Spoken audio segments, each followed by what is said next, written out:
Good morning. In the years since the onset of this pandemic, COVID-19 has robbed thousands of our fellow Coloradoans of their lives and thousands more of their livelihoods. We've all been affected by this virus in one way or another, whether it's suffering the loss of a friend or family member, a lost job, or an upending of our normal lives. Now we have a vaccine, several highly effective vaccines. In fact, with millions of doses being administered daily across the country. Little by little, we are regaining what we've lost over the past 13 or 14 months. To date, more than 40% of our residents have received at least their first dose of vaccine, an effort we've been working to support for many months through our Emergency Operations Center, especially in our underserved communities through our community vaccine clinics. Thanks to the hard work of all of you, this has allowed us to begin to responsibly reopen our city. Thank you for wearing your mask. Thank you for your social distancing. And thank you for getting vaccinated. While the rescue phase of this pandemic is slowly coming to a close, the recovery phase at all levels is just beginning. Over the next few months, my administration will be focused on three top priorities as we drive Denver's recovery forward: our economy, our unhoused and unsheltered neighbors, and our overall safety as a community. Without question, we've seen a rising challenge in safety and crime as our cities across the nation. At the same time, we are committed to continuing to improve the way we police our community, reforms that began before George Floyd was murdered, but reforms that are more urgent now than ever before. When it comes to homelessness and housing insecurity, the pandemic has only made matters worse. We are refocusing our efforts in this area as well.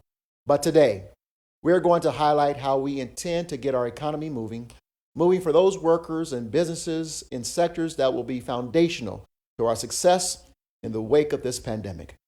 Thankfully, we now have a president we can partner with. Central to President Biden's recovery plan is an infrastructure package, the size of which we've not seen since the Great Depression. Simply put, infrastructure creates jobs, supports communities, and grows the middle class. We learned that lesson during the Great Recession when Denver's own infrastructure investments from the Better Denver bond helped our city emerge even sooner from the downturn that kicked off a decade of opportunity. But the federal government can't rebuild our economy all by itself. So to seize on this unique moment in history and to ensure that we really do build back better and sustain this recovery, we need to leverage the federal government's investment. We need to seize this opportunity to kickstart our recovery and sustain it. The president's message is clear. It's time to go big. Because of careful budget management, our fiscal discipline, and maintaining our reserves near 15%, our city enjoys a AAA bond rating. Unfortunately, we had to use a lot of those reserves during the pandemic to get through those difficult times. And so I've directed the Department of Finance to prioritize replenishing our reserves beginning with next year's budget. That gives us the ability to do what we've done in the past to overcome recessions, asking voters to invest in our future through infrastructure and capital improvement projects. In the coming months, I will be sending a proposal to City Council for a $400 million bond package for referral to the November ballot. Within the current tax rate, this package would invest in the type of infrastructure projects that will create jobs and good jobs that can become meaningful careers for people across our city.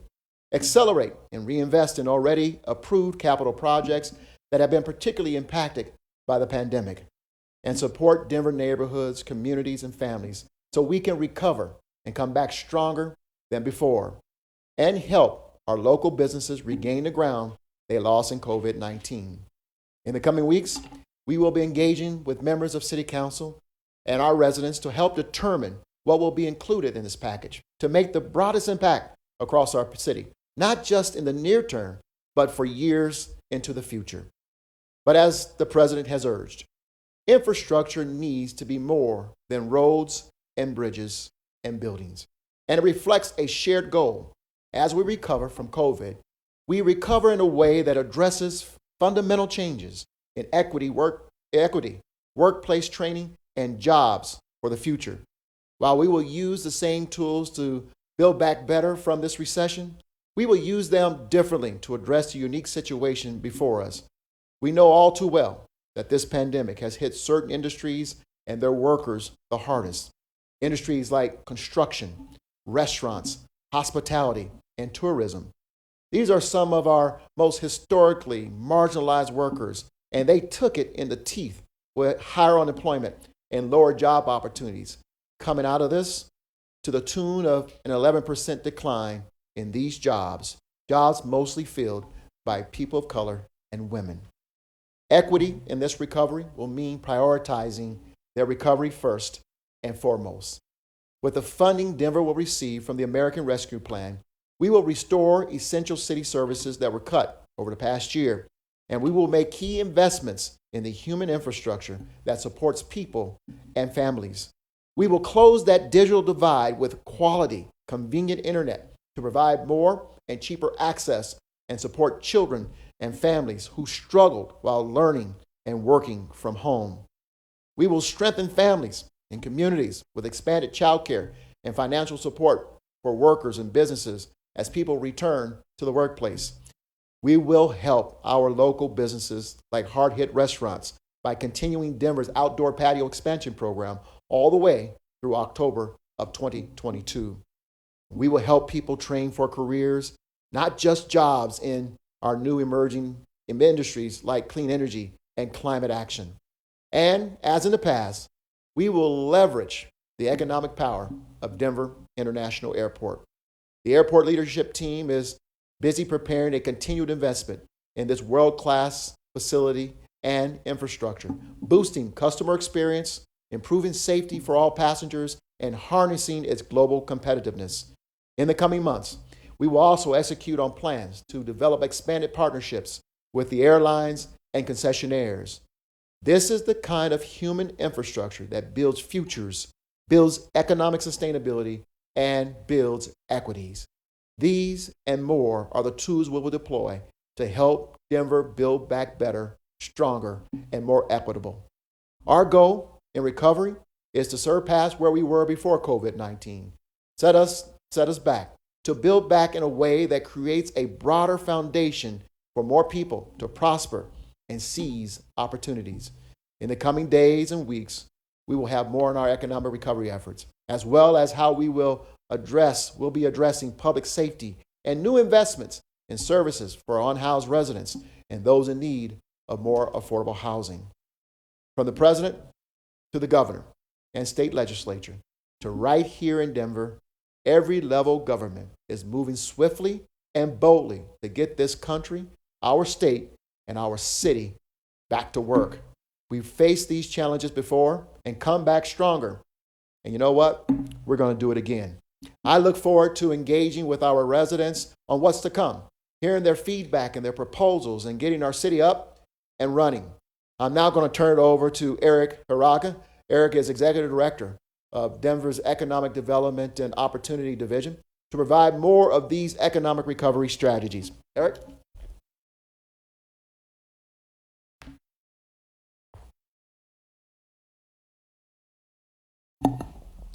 Thank you, Mayor, and good morning to you all.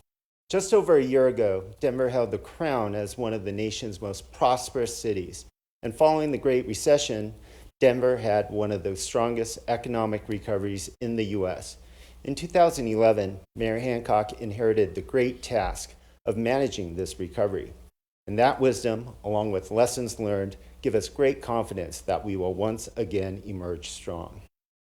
Pre-pandemic, Denver's unemployment rate was one of the lowest in the nation at 2.8%.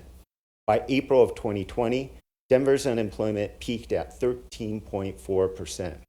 Almost immediately, we began to see devastation to industries like hospitality, leisure, many small locally owned businesses, and construction. Many industries impacted employ our lowest wage workers and a high percentage of communities of color. We started our path to relief and recovery a year ago with the launch of the Mayor's Economic Relief and Recovery Council, comprised of over 100 businesses and community leaders across the city and across industry sectors. The council was chaired by Lori Davis of Grant Thornton and worked collaboratively, coordinating with public and private efforts to provide over $31 of immediate relief. There are many signals pointing to a strong recovery for Denver. We see our businesses reopening, consumer confidence is rebounding, and Denver continues to attract workers and businesses. Most importantly, Denver will see an influx over the next few years to support our economic recovery. Of note are the funds coming through the American Recovery Plan, the state stimulus plan, and additional city investments. All these are great signs, but we must do more, and more equitably to see a true recovery. As Mayor Hancock alluded to, we are here today to introduce the pillars of our economic strategy, recovery strategy. We've named this effort RISE, Denver, which stands for Rebuilding for an Inclusive and Sustainable Economy. When we set out to create this strategic framework, we set a bold vision to meet and surpass pre-crisis economic activity while ensuring the benefits of prosperity reach the entire population, including our historically marginalized and most under-resourced residents and businesses. The disruptions to the economy have not affected everyone equally, and our commitment to equity is that we will provide relief for those businesses, workers, and communities that have been hit the hardest and create an economy that works for everyone. We've landed on the following 5 strategic principles that will inform the focus of our recovery work. The 5 strategic priorities center around creating jobs, supporting individuals, business, and nonprofits, lifting up Denver's neighborhoods, making it easier to do business with Denver, and accelerating public investment. Let's dive into the strategies. Employment is key to economic recovery, and our goal is to get back to a healthy unemployment level by the end of 2022. To reach a healthy level of unemployment and to continue expanding our economy, Denver needs to create at least 40,000 jobs. And to do so, the private, public, and nonprofit sectors must all work together. We will connect job seekers to the training and supports needed for careers in industries where there is growth in Denver. This will help bolster our most under-resourced populations in their ability to build generational wealth. As people get back to work, we know some children are cared for by family, friends, neighbors, or other informal care providers. These caregivers provide quality, affordable care for the families they serve, and we are pursuing funding to help support them. This year, the Climate Protection Fund will invest in weatherization and energy efficiency projects in affordable housing. This program will reduce costs for residents and improve the air quality inside their homes, and create valuable trade jobs and contracting opportunities for small, minority, and women-owned businesses. Recently, there have been 3 announcements of business expansions into Denver, bringing over 1,000 jobs. These wins speak to the importance of doubling down on our already strong business attraction and retention efforts. Our second strategy is to strengthen small business and nonprofit growth and resiliency. We know that entrepreneurship and small business drive growth in times of economic downturn, and we must continue nurturing our new and growing firms. We will be intentional as we provide supports to businesses and nonprofits that are feeling the most impact. We know that lease payments, increased property taxes, and the need for enhanced safety are all challenges for small businesses trying to survive. We are exploring the expansion of our Business Impact Opportunity Fund to help alleviate some of this, while continuing our support of businesses who are affected by city infrastructure projects. Moving on, we must re-energize our neighborhoods through events, arts, and cultural activities. We are considering neighborhood activation grants for community-serving organizations, as we know this tactic activates spending in our economy. Additionally, we plan to increase direct support to residents, as we've done throughout the pandemic, in the form of cash payments as well as mortgage and utility support. To the mayor's point about digital equity, we're continually working to make high-speed internet accessible to all families, from expanding Wi-Fi at public locations, working with partners to provide internet subsidies, to expanding a laptop and hotspot use program to help job seekers in many of our under-resourced neighborhoods. Moving on to the fourth strategy, we are going to make it easier to do business with Denver. We have been listening, and we recognize that many of our processes and programs are not easy to navigate. We are identifying policies and other regulations that create barriers for small business and residents. A common theme that has resonated is the need for liaisons between the city and businesses and/or residents who may not have the resources to otherwise expedite their projects. And this last and final point speaks to the acceleration of public investment, as it is crucial for a swift recovery. Public investment not only creates jobs and encourages investment from the private sector, but also provides support and unites our communities and supports minority and women-owned businesses, builds a talented workforce, and activates a physical environment to position Denver for success. We have several capital projects in process that will not only infuse dollars into our economy, but also create a huge amount of opportunity for Denver businesses and job seekers. As we aspire to drive unemployment down to pre-pandemic levels, these projects will sustain and create thousands of jobs in Denver. This is just the beginning of our multi-agency effort to ensuring Denver will have one of the strongest economic recoveries in the nation. There is a lot of work to do, and we look forward to engaging with the community moving forward. So with that, I will hand it to Brendan Hanlon, the city's Chief Financial Officer, to talk about our financial plan for recovery. Brendan?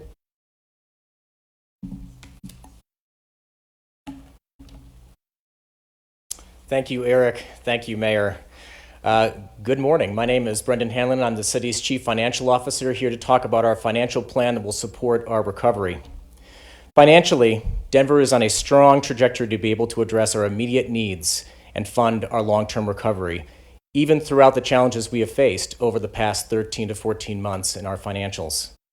This has been reaffirmed by our bond rating agencies, who have reaffirmed our AAA standing and have done so because of our proactive financial management, as well as maintaining 12% reserves in 2020 with the goal of doing so in 2022, and a plan to rebuild those reserves in 2022 and 2023 and beyond.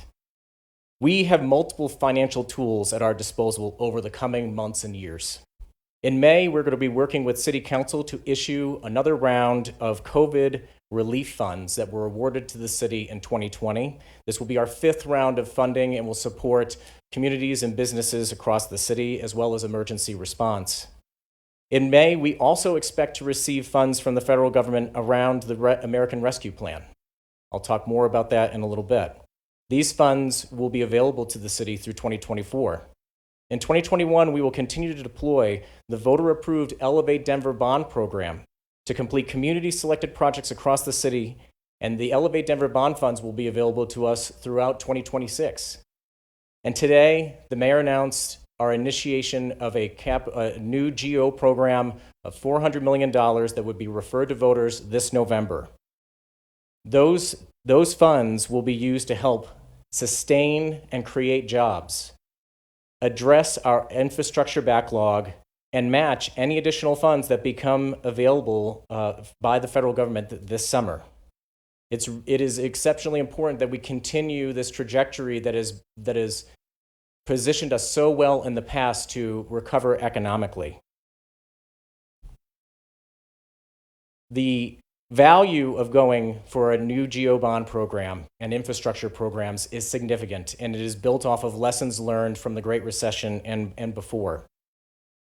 Since the pandemic began, 73% of Colorado jurisdictions are deferring or canceling projects to save money in their budgets. Regional construction employment has begun to stagnate, and Metro Denver was the fifth highest region in the nation for construction job losses.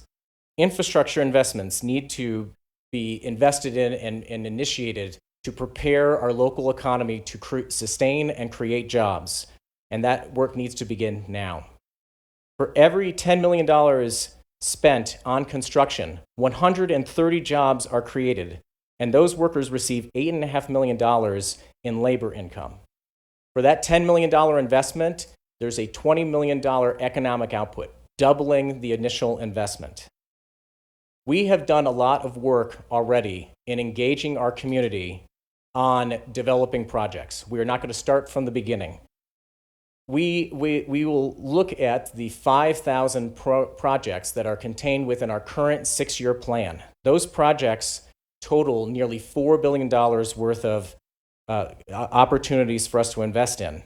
Those proposals were originated from our Elevate Denver program, totaling 4,000 projects, and last year's 6-year plan, capital improvement plan update identified an additional 1,000 projects.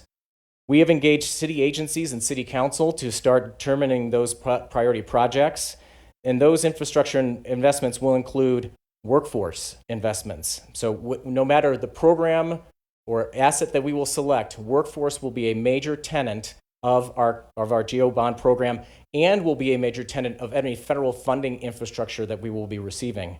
Community facilities will also be a major tenant, including libraries, rec centers, and other community infrastructure. Our transportation network and mobility safety programs like Vision Zero. And we will also be looking at city facilities, specifically those that are focused on cultural and tourism-related economic activities, seeing that these were the most impacted during the last 13 months. We will use the information collected from our community to date and add public engagement sessions in May to inform the 2021 ballot measure. Now, to speak about the American Rescue Plan. The federal government has announced the American Rescue Plan, and the president signed this plan a few months ago, and we expect those funds to be made available to Denver in the coming weeks. The Denver is expecting to receive between $140 and $311 million, and we are going to be receiving guidance as to how those funds are going to be used during this time period. We will be receiving 2 allocations of funding, one allocation in 2021, half of those funds, and another half in 2022. And we will be using those to focus on our recovery as well as service restoration. But the American Rescue Plan and the local dollars are just a small component of this story. When you look at the investment nationally, that local support is only 7.3% of the total funding allocation provided for in the American Rescue Plan. There are dozens of other programs that could be applied for by the state, by municipalities, by businesses and communities directly. And those programs focus on housing, support for people experiencing homelessness, public health, economic recovery, community support, individual support, schools, infrastructure, and transit. This is a once-in-a-generational opportunity for investment in our community, and it will be critical to capture our community's priorities. In May, we will begin a process to intake data and ideas from City Council, neighborhoods, residents, and businesses. The administration has initiated a plan for the use of these federal funds. This will be restoring city services, as I mentioned before, programs like large item pickup. We will restart the hiring of vacant positions that were held vacant due to balancing our budget over the past 13 months. We will continue to fund vaccination clinics and vaccination outreach efforts and other public health measures, and support the economic recovery through the programs that support our residents, support under-resourced people and communities, local small businesses, and train in employing our city's workforce. We have also engaged agencies and City Council to begin determining recovery priorities around support for individuals like rent and utility assistance, support for neighborhoods in terms of neighborhood infrastructure, small business support, and then developing our workforce through infrastructure investments. This is a strong support for further developing Denver's Construction Careers Program and scaling the program to meet the demands of the recovery. This was a program that we did not have available to us during the Great Recession, and is a program that we need to lean into at this point in time. As we learn more about these programs and hear more from our community, we will have more communication around specific investment plans. We will also be convening a stimulus advisory committee, and that's because today's announcement is not the end of a process, it is the beginning of a process. We have been contacting other jurisdictions throughout the country guidance from other national experts, and the advice that has been provided over and over again is that this is a generational opportunity. You need to engage your community in this conversation to make sure you understand what their investment priorities are. We have begun to plan our efforts with city agencies and council around this outreach process. The Stimulus Advisory Committee will also convene a group of multi-agency local partners to talk about funding opportunities that are shared jointly between local jurisdictions, and local organizations. So think of Denver Housing Authority, Denver Health, RTD. Where can we leverage funds that we will all receive individually together to make the most impact in our community? We will also start in May community and business engagement processes to ensure that we are getting input from those most affected by the pandemic. Next steps. Let's talk about next steps for a moment.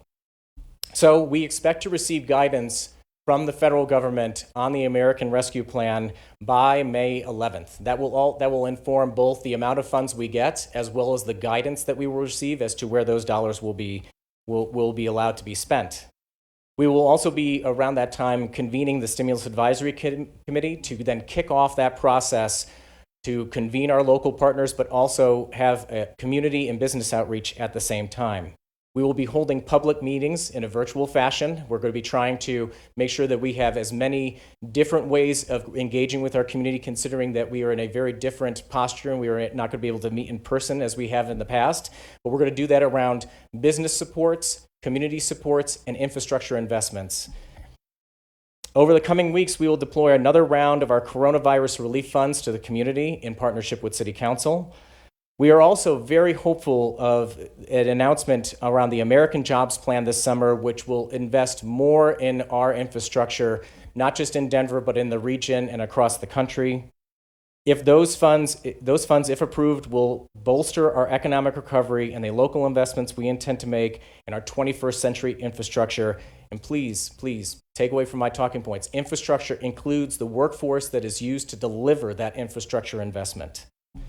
As I mentioned, these combined resources will take more than once. It's a once in a generation opportunity, and we will make sure that we are applying an equity lens to these investments as we go through this process over the coming weeks and months.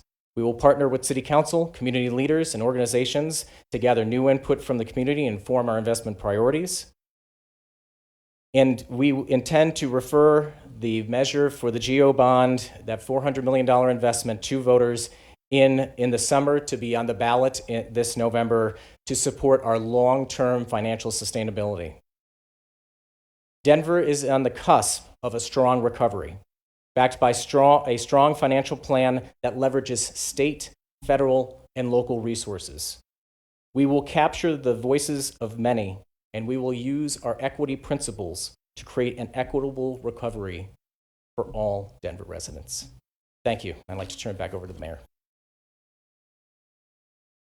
Thank you, Brendan. We're going to go to question and answer, but let me just simply say that I hope that you heard a resounding theme here in our economic recovery. One, we felt it important to share with the public, with all of you, how we plan to move forward in our economic recovery as a city, not just depending on the federal government or the state, but Denver doing what Denver has always done, and that is to be aggressive and thoughtful and innovative as it meets those opportunities along with the other levels of government.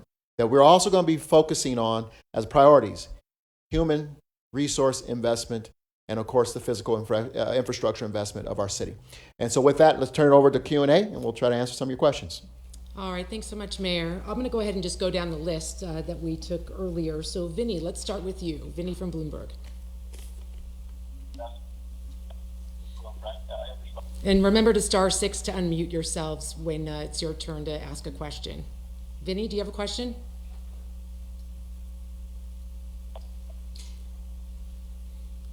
How about Esteban? This has been. Oh, go ahead, Vinny. Go ahead.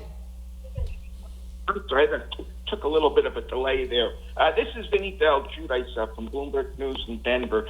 Mayor, of the $400 million bond offering you're planning for the November 2021 ballot, at this point, will this be a single $400 million general obligation offering, or will it be cut into smaller offerings? And at this point, what do you see this money going toward? I know you're early in the process. Thank you very much. Thanks, Vinny. And I'll also ask Brendan if he has any additional value to add in this answer, but it's one single general obligation bond offering that will represent a compilation of infrastructure investment projects throughout the city. I think, as Brendan pointed out, we have a $4 billion backlog in capital investment, capital projects.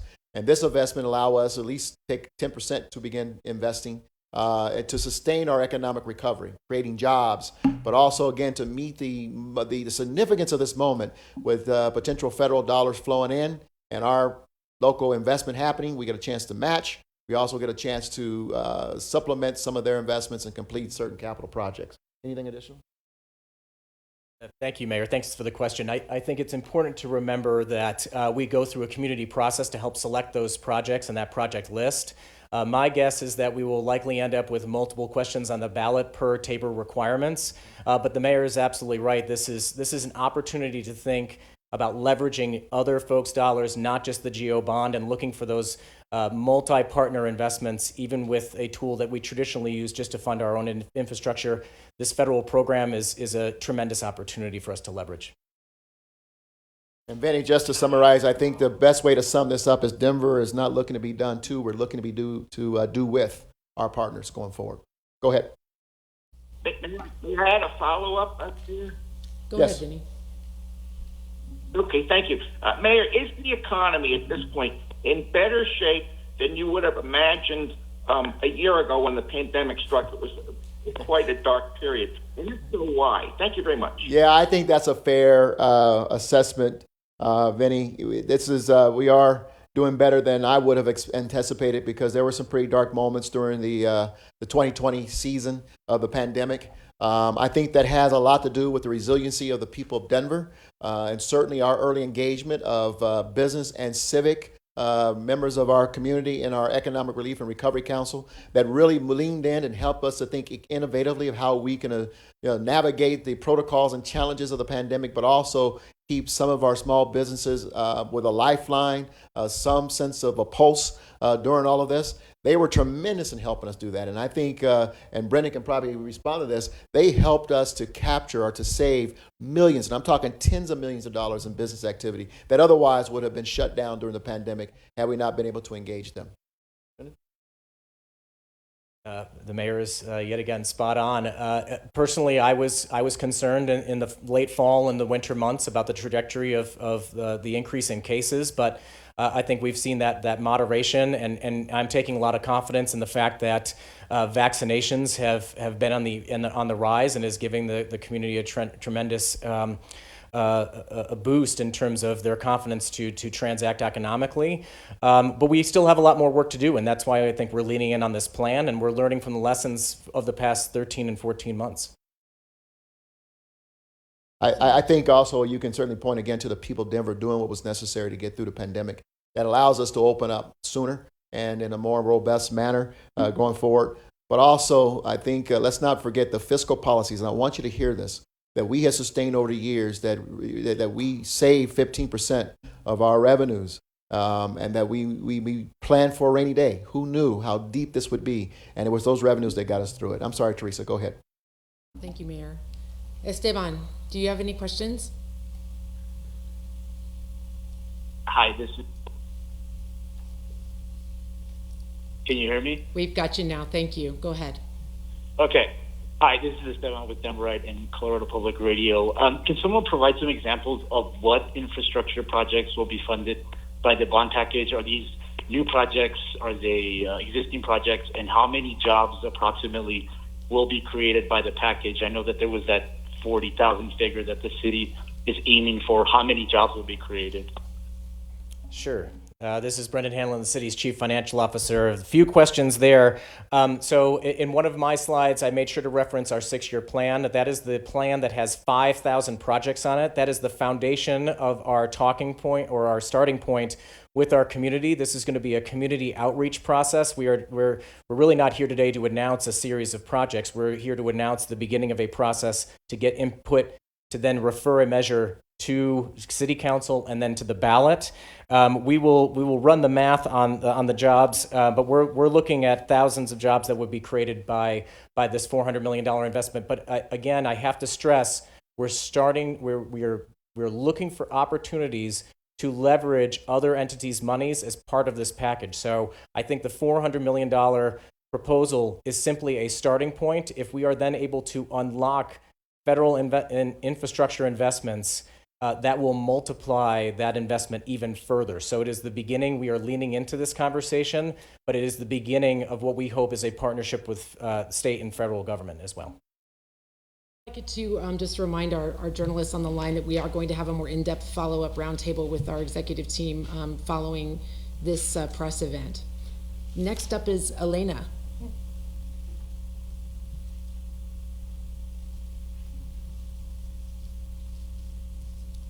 Elena Alvarez, do you have any questions for the mayor or for Eric or Brendan?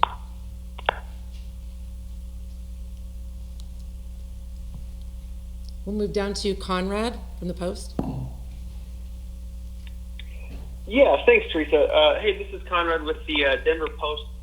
This question, I guess, is for either the mayor or Brendan. Can I get either or both of you to elaborate just a little bit on how you arrived at that $400 million mark before we really understand what type of projects are going to be proposed from the bond issuance? And then why do that now when federal money through the American Rescue Plan is going to be expected through 2024. We still have money from Elevate Denver that's coming in through 2027. Are those not enough, I guess? Is that the best way to phrase it? Yeah. I'm going to let Brendan come on and talk about our financial capacity, Conrad. By the way, great question. Great series of questions. There's a lot there, and I want to encourage you to come to the roundtable because we can dig deeper into that. But let me tell you, as the mayor, why I believe it's important that we move forward with a potential bond question in November. One, yes, we have the Elevate Denver bond program going forward, but we also got to sustain this recovery. And one of the more brilliant things that happened in 2007, 2008 was Denver's commitment at that time to a $500 million bond program. And as we recovered, it was that bond program that really gave Denver the boost in terms of construction activity and the whole ecosystem of the construction industry that was invested in. For every dollar, you got $2 of investment and creating jobs. At one point around 2009, 2010, Denver was the number one city in the country for construction activities and construction jobs. And it fueled, if you will, our rise, our recovery from the recession and allowed us to maintain that momentum. What this does, it takes us from a 2027 destination with Elevate Denver bond and extends that investment past 2031, which is going to be critical for sustainability. But I'm also going to give you the word equity as well. And so this is allowing us to invest in people, our neighborhoods, and again, to begin to chip away, I'll bet in a small manner, at that large capital list that we have as a backlog. Thanks, Mayor. Brendan Hanlon, the city's chief financial officer again. So excellent question. It's one that I have heard. Again, this is leveraging the opportunity and the successes that we have had in the past with a program like this.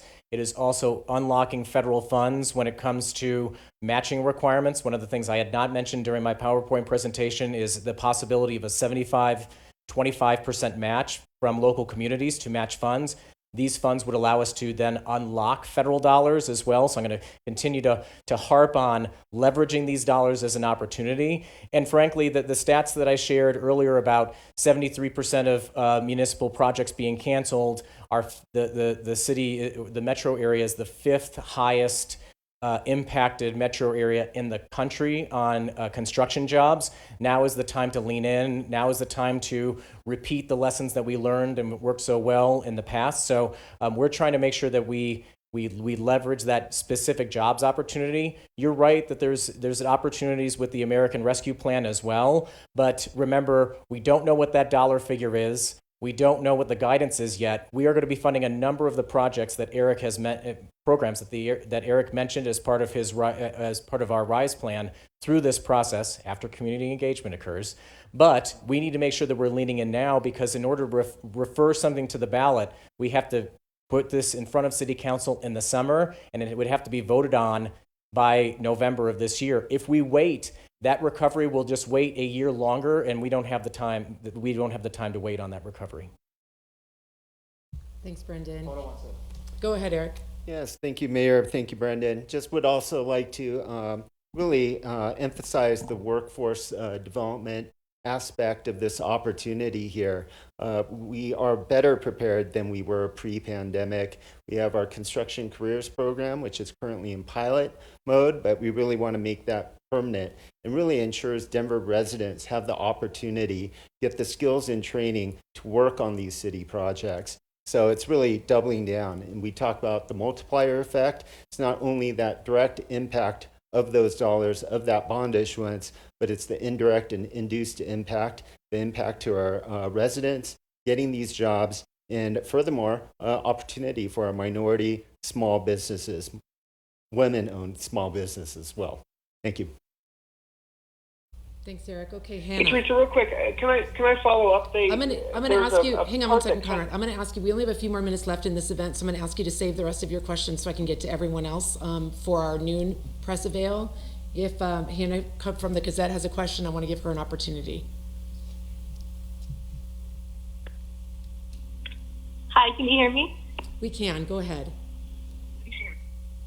Hi, so there's a big emphasis on equity in the recovery plan. Can you expand on how the RISE plan is going to specifically target women and people of color? Thank you, Hannah. I just spoke about one element being the workforce and really having a direct impact on our residents. But I think if you look at really, this was a multi-agency effort. Not all of these programs are within the portfolio of economic development, but we really vetted and sorted and worked with the Office of Race and Social Justice, other offices, and really put equity at the forefront of every program. Mentioned really the impact to our Division of Small Business Opportunity. We recently had a change in our ordinance to really create and expand the number of certified companies. So as we have these infrastructure projects, more Denver companies will be really have opportunities to be a part of these future projects. And those are two programs within my portfolio. But, I think the mayor spoke about climate action, sustainability and resilience office and some of their program offerings. Really, there's a high focus on really the communities, the neighborhoods, the under-resourced populations that need those services the most. And there's so many programs to talk about, but it's a value in every priority that we're bringing forward. And we'll have a lot more great ideas as we expand and talk to the community as Brendan had presented. Let me just add that not only did the pandemic hit people of color hard when it came to the physical and the health aspects of the pandemic, but also economically. And a lot of the small businesses, particularly those owned by people of color, were devastated during the pandemic. They were the first to fold, the first to feel the impacts. And I got to tell you that what we saw pre-pandemic was a tremendous economic growth, but it was a very unequal economic growth. And one of the things that we're all committed to as we go forward and get a chance to rebuild our economy is to make it more equitable, or at least to work very hard to build back better and to build back more equitable. And this gives us an opportunity to expand those opportunities for those small, medium-sized women and minority-owned businesses going forward. And we're committed to it. It is something that is being woven through every step that we take in this recovery and rebuilding our economy. Risa? Mayor, thanks. I want to get to Ed from the DBJ. Ed, do you have a question? Yeah, absolutely. Did we lose you? About it. Try one more time, Ed. Okay, so sorry about that. Yeah, maybe this is Eric or maybe this is for the mayor, but you mentioned the idea of small business focus. Are you just talking about more grants like we're giving out during the pandemic, or are you looking for more sustainable long-range changes, such as tax or regulatory changes that you'll be doing to help small businesses? So we have a variety of products out there, but one is our Business Impact Opportunity Fund, and that's one program that we think we can expand. As businesses are experiencing lease renewals, higher leases, increased property taxes, or even safety concerns where they need help with security systems, and really looking at some of neighborhoods that are changing, we're seeing displacement of businesses. So we really want to amplify that program. That one is a short-term grant.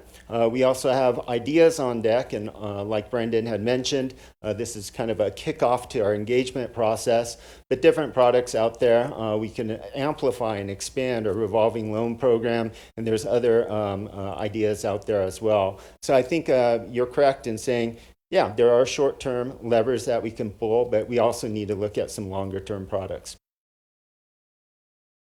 And that was a great question. And along with Eric, this is the process. This is today's announcement of our focus and to let folks know that we are on post with regard to the economic recovery of our city. And so this evolving process is going to allow us to address ongoing basis a lot of these opportunities that we're working to create here, but also take advantage of. And with regards to women and minority-owned businesses, we are not done. We do expect that more effort and more products and opportunities, innovation will come to what we're trying to do to service them and provide those opportunities. About 2 minutes left in this session, so I want to get to Liz from Channel 7. Liz, do you have anything? Hi, yes, I do have a question. Go ahead, Liz. We lost you for a second, Liz. We'll come back to you. Let's go to Gabrielle at Fox 31.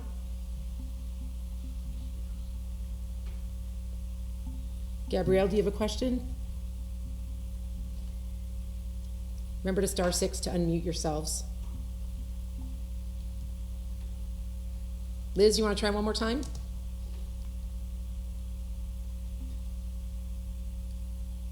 No Liz, no Gabrielle. We'll give Elena Alvarez one more shot. Elena, are you there? Can you hear me now? Sorry. That's okay. We got you. Go ahead, Liz. Okay, yeah, I was wondering, and I know you touched on this a little bit, but obviously with the bond, that bolsters jobs and construction, but how could the city help other hard-hit industries like you mentioned, restaurant industry, hospitality, tourism? How does that help, those groups? Yeah, I'll ask Eric and Brendan may have some comments on this, but I think the way to look at this is not one-offs, but as a system that we're trying to impact. The reality is if you are creating construction efforts in the city of Denver and addressing key strategic projects such as 16th Street Mall, Convention Center, those projects leverage and invite new tourism opportunities as well as investments in hotels, people sleeping in our hotels, restaurants are vibrant. They all work within a system.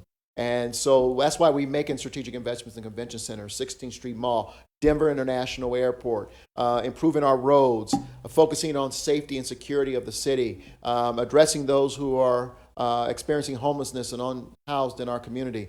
All those are part of a system. If you don't address them with an understanding that they work together, then with one of them being out of whack, you impact the entire system. And so that's why these infrastructure investment projects are critical, because we're talking about transit, we're talking about ease in which you traverse the city. That brings tourism.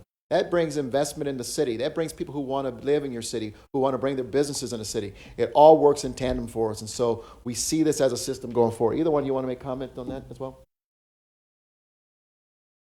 So in addition to some of the industries we talked about, there is a focus on helping hospitality and leisure. We're working right now to really expand our partnerships, whether it's Colorado Restaurant Association or the Colorado Events Association. We know that individuals have been impacted. So we are working across industry sectors as much as possible. And then we have some more general products that's available to any industry. We'll try one more time. This will be the last question. Elena, go ahead.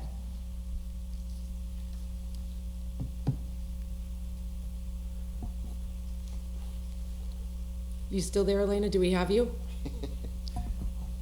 Well, the good news is we have another avail coming up just after this one. Yes. Mayor, I'll let you go ahead and close us out. Thank you, Teresa. We want to thank everyone for joining us today. Obviously, we look forward to the summer. There's a lot going on in the city. The city is picking up its energy and excitement for the summer, and a lot of the industries that were hurt during the pandemic are beginning to come back. Of course, we look forward to July 13th when we have our All-Star game, the Major League Baseball All-Star game coming to the Mile High City. And we again want to thank our partners, the Colorado Rockies and Visit Denver and the state for helping to make that happen.